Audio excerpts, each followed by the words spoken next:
Hi Capricorn! Kamusta? Ito po si Divine Tarot 888 para sa yung April kapalaran. Tingnan natin ang energies connected sa'yo ngayon. Kamusta kayo guys? Comment present para alam kong nanonood kayo. Okay Capricorn. Nga pala general reading po ito so hindi po sa lahat magre-resonate. Anger. Your expectations are not met, creating frustration. Express it in a healthy way. Release, growth, balance. So, kinakalma mo yung sarili mo Kasi, may sitwasyon na hindi nabigay sa'yo kung ano yung expectations mo. So, kailangan mong i-release itong anger na to or kailangan mo tong balansehin.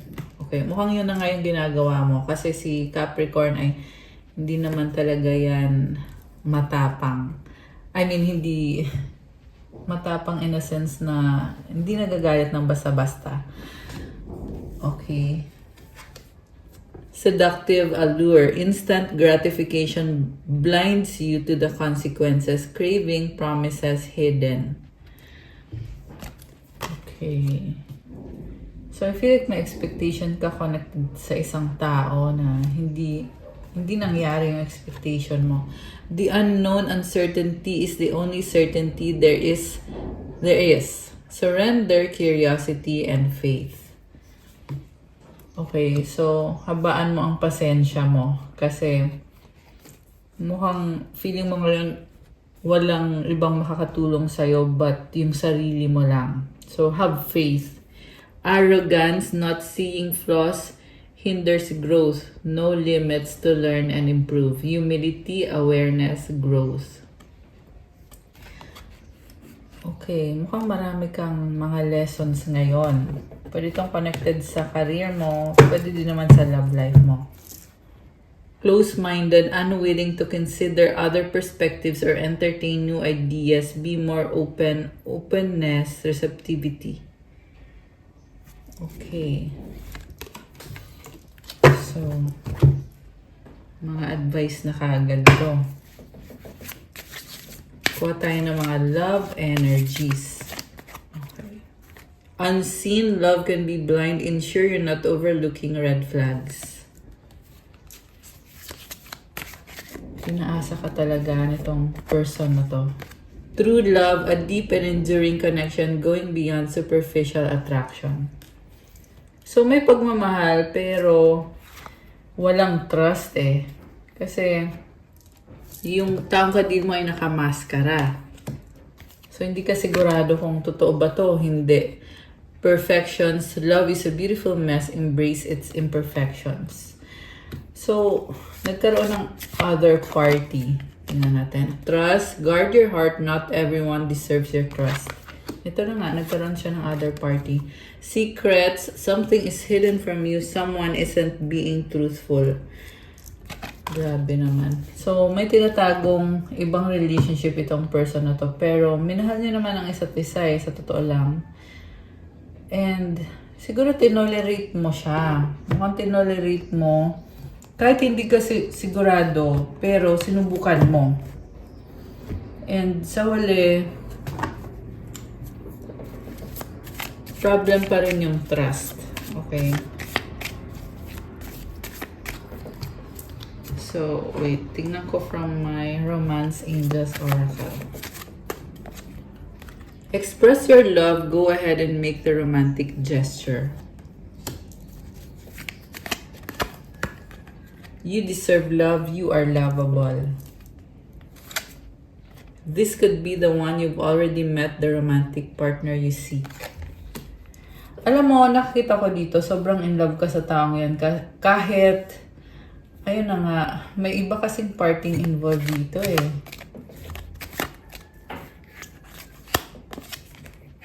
Reconciliation, someone from your past is returning to your life. So, past person na to, na in love ka sa kanya sa past, at ngayon, merong gustong bumalik sa buhay mo. Heart-to-heart conversations. Honestly discuss your feelings with each other.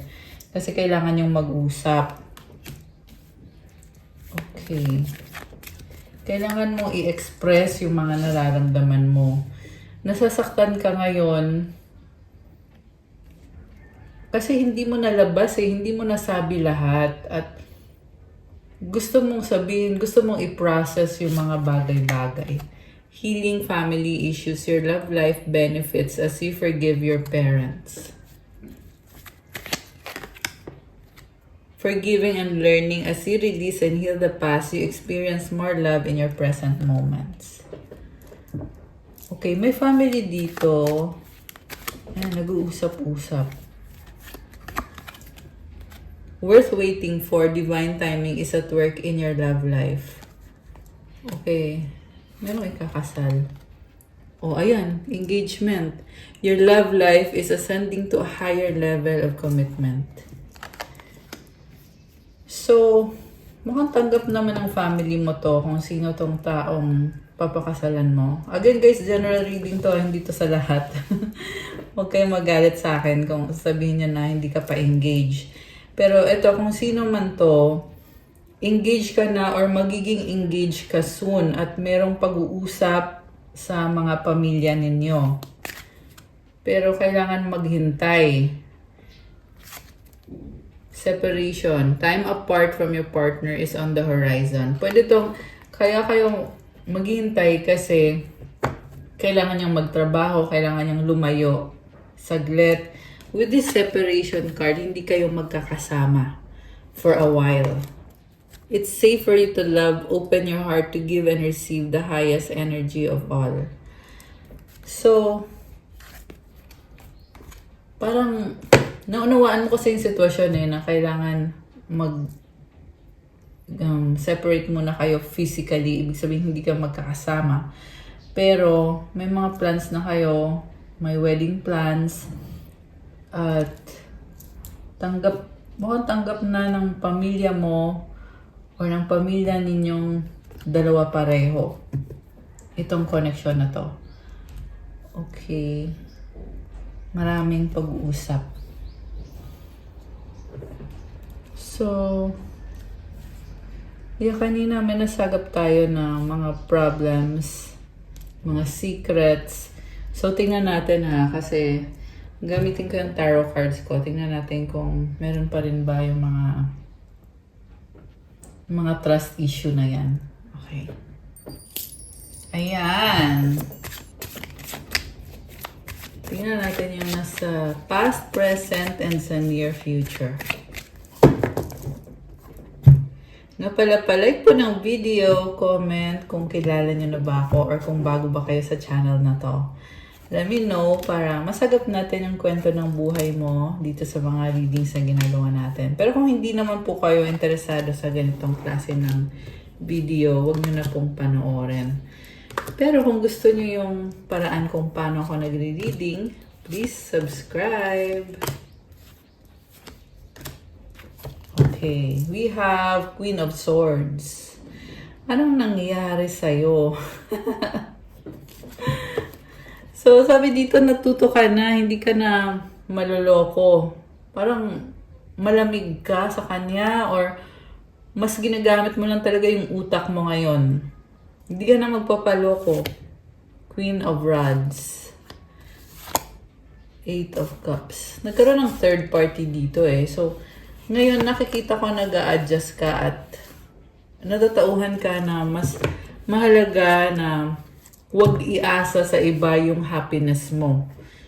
So, you learn how to rely on your own self, Capricorn. Which is, tama lang na gawin mo yon kasi sarili mo lang din talaga ang makakatulong sa'yo ng totoo, ng tunay. At kailangan mo din kasi maging independent. Okay? Para magkaroon ka ng growth sa sarili mo. Four of Pentacles crossed by the Ten of Pentacles. Okay, so merong money situation. Anong nangyayari? We have Knight of Pentacles, the Justice card. Okay.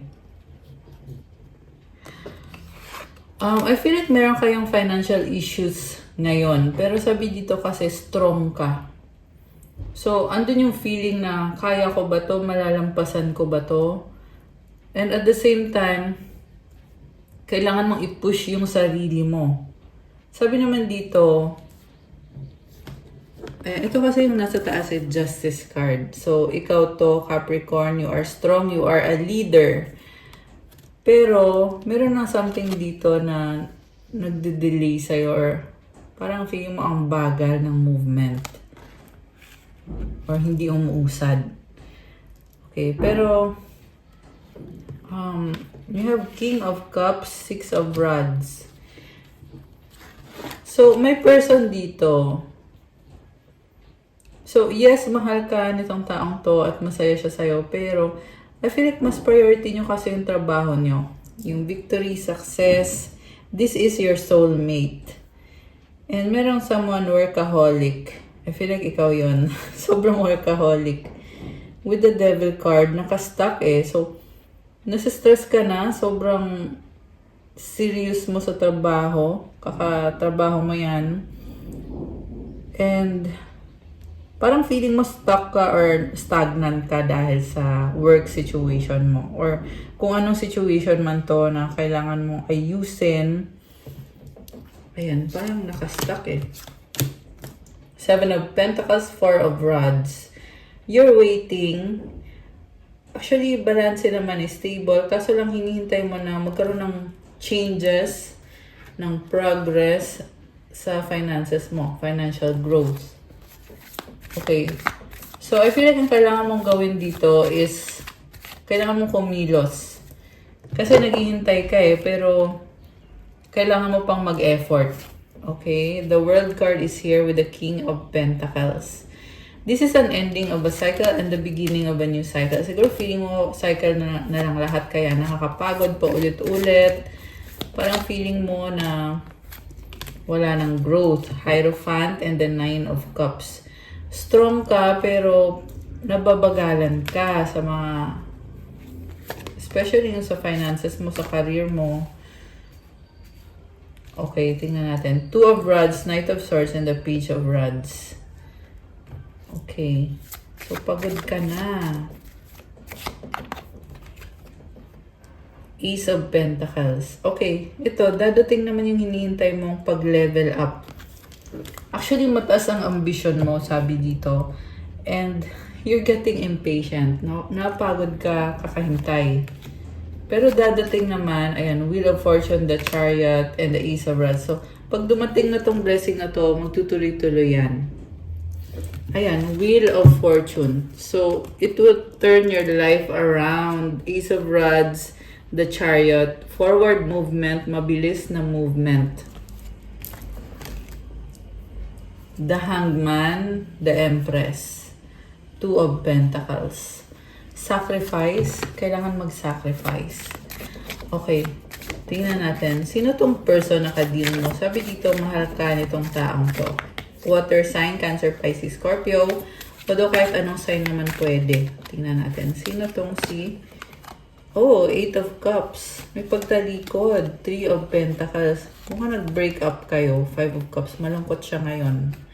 May partnership, pero...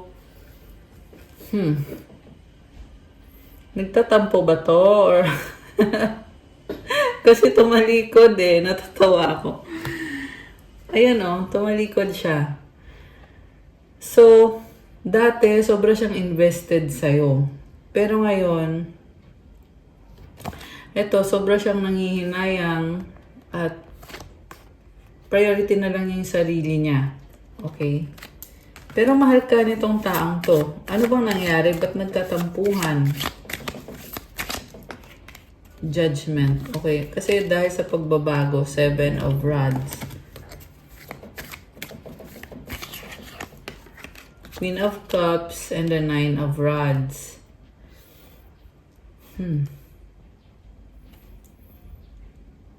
So, connected sa mga pangarap mo na feeling mo pagod ka na. Okay. Temperance and the Queen of Pentacles.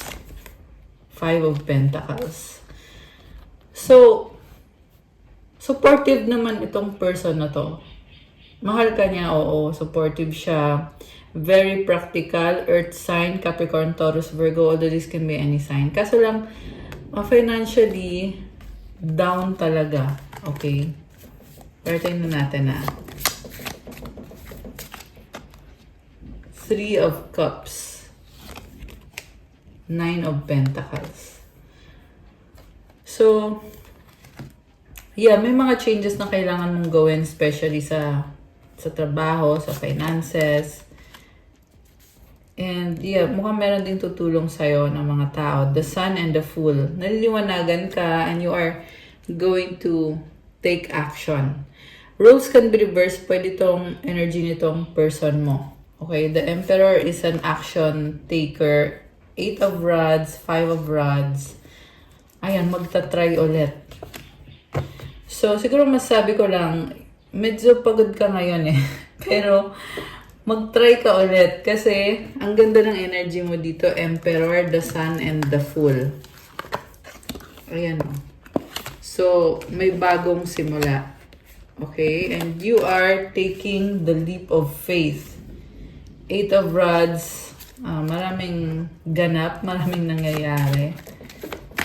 Okay. 10 of Cups. The Moon, and the 8 of Pentacles.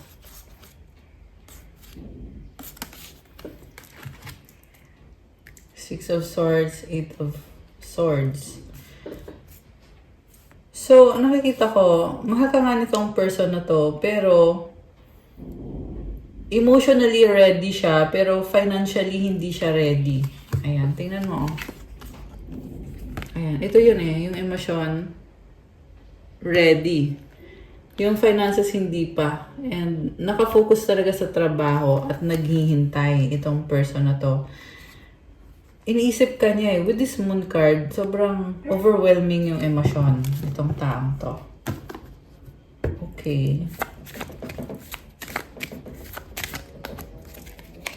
5 of Swords and the Lovers. 3 of Rods. So, sabi dito, yung hinihintay mo na person, nawawalan ka na ng patience, pero pag nangyari yan lahat, magiging okay din ang lahat. With the Lovers and the 3 of Rods. So, yung kailangan mo lang talagang gawin dito is mag-focus sa sarili mo, Capricorn. Para hindi ka mapagod kakahintay. Okay. Ano po bang nararamdaman nitong person na to? Tingnan natin. O yung energy nitong person na ka-deal mo. Knight of Wands. Explorer. Okay, Sagittarius energy. Fire sign. Aries, Leo, Sagittarius. Hesitant siya eh. Parang tinetesting ka niya. Queen of Cups. Ayun, mahal ka naman itong taong to. Very passionate siya sa connection na to. Pero, yes, merong pagdadalawang isip kasi napaka-pure din naman ang intention niya. King of Wands. Nag-a-adjust siya sa'yo. Okay? Nag-a-adjust. King of Pentacles. Okay.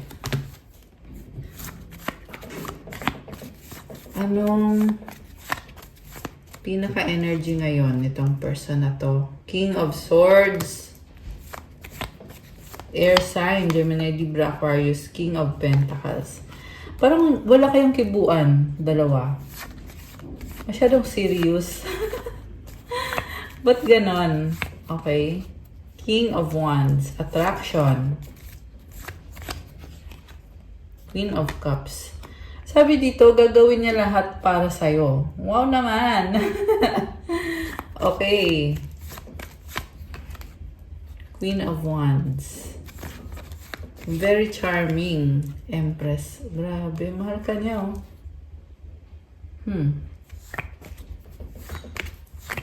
In love sa'yo tong taong to. Knight of Wands. King of Cups and the Queen of Pentacles.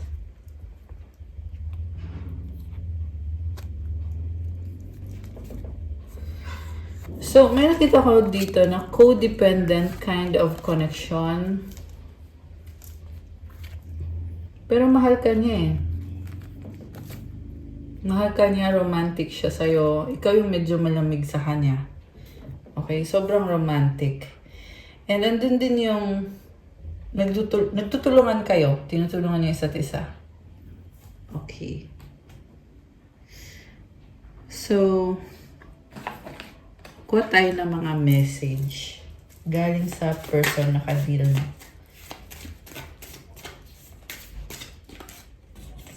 Okay. I regret what I did. Ano bang ginawa niya?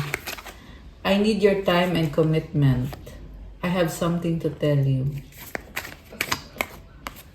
I pray about you. I love you. Wow. Challenges, obstacles. I know I messed up. So, I feel like magpapatulong sa'yo itong taong to. Marami siyang mga challenges at kailangan ka niya. Mahal ka niya.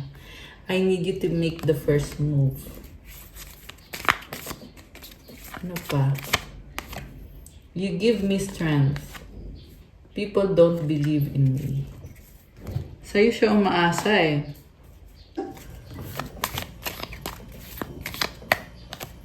I want to hold you in my arms. I can't, not right now.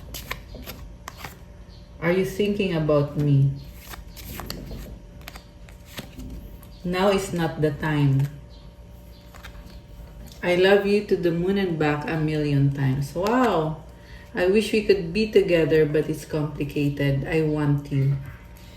So, iniisip ka niya kaso lang parang hindi pa siya ready or medyo magulo yung isip niya or sobra siyang busy. Okay. Kuha kita ng angel numbers. 4 Capricorn. Ay, nalaglag. So, okay, wait lang. Isa pa nga. Angel numbers. 222 balance. Now is the time to take inventory of your feelings. Are there any feelings of imbalance or resistance? Divine whispers are here to remind you that the alignment you seek also seeks you. Breathe, rest, and reset. So, kailangan mo balansehin yung sarili mo and kailangan mo magpahinga. So, mukhang nape-pressure ka na masyado. Affirmation, what feels peaceful and calm easily finds me as I restore the balance within me. Okay, one more. 777 alignment. Your progress is recognized and alignment is here. It's within your reach. The whisper is reminding you to stay the course and feel source working through you. Your gifts are being recognized. So, napakaswerte ng numbers na to. You are being aligned. May progress ka na. Pero I feel like you need to keep going. So, magpatuloy ka lang. And ngayon, nagbo-bloom ka na eh. Affirmation, I blossom and bloom as I use my gifts. All things simply align as I feel the feeling of the divine. One more. 1111 intuition. Trust in yourself. Your inner whisper is working hard to let you know that it is guiding you. Listen in. What is it saying? Feel it. Where is it telling you to go next? See it. Close your eyes and allow. Trust the path you are on. So, malakas ang intuition mo ngayon, Capricorn. Magtiwala ka sa sinasabi ng intuition mo at pakinggan mo yan. And magtiwala ka sa landas mo ngayon. So, I feel like hesitant ka. Pero sabi kasi dito, nasa tamang landas ka. Okay? Affirmation, my intuition speaks to me and I listen. I trust that all things are happening for a purpose. So, kalma ka lang kasi may purpose lahat ng nangyayari sa'yo ngayon. Message galing sa mga angels ni Capricorn. Count your blessings. Thank you, universe and angels, for the blessings in my life. Connect with music. Thank you, angels, for inspiring me through music.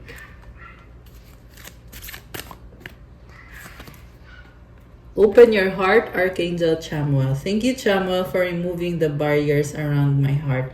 Ayan, nagbubukas yung heart chakra mo. Pag nakinig ka sa music, sobrang healing nito sa'yo. At count your blessings. Kasi lalo ka pang binibless kapag grateful ka sa lahat ng blessings na natanggap mo na. Okay, kuha kita ng mensahe from the universe.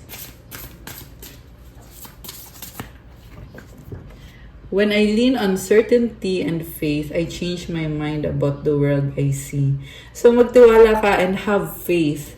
Kasi mas magiging positive yung tingin mo sa mundo. Meron kang bagong eyes. It's like you're seeing the world through new eyes. Bagong-bago yung energy na to.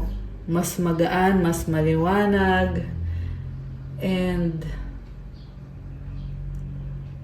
mas maganda. Ayan, ang daming stars. So, it symbolizes wish granted and healing.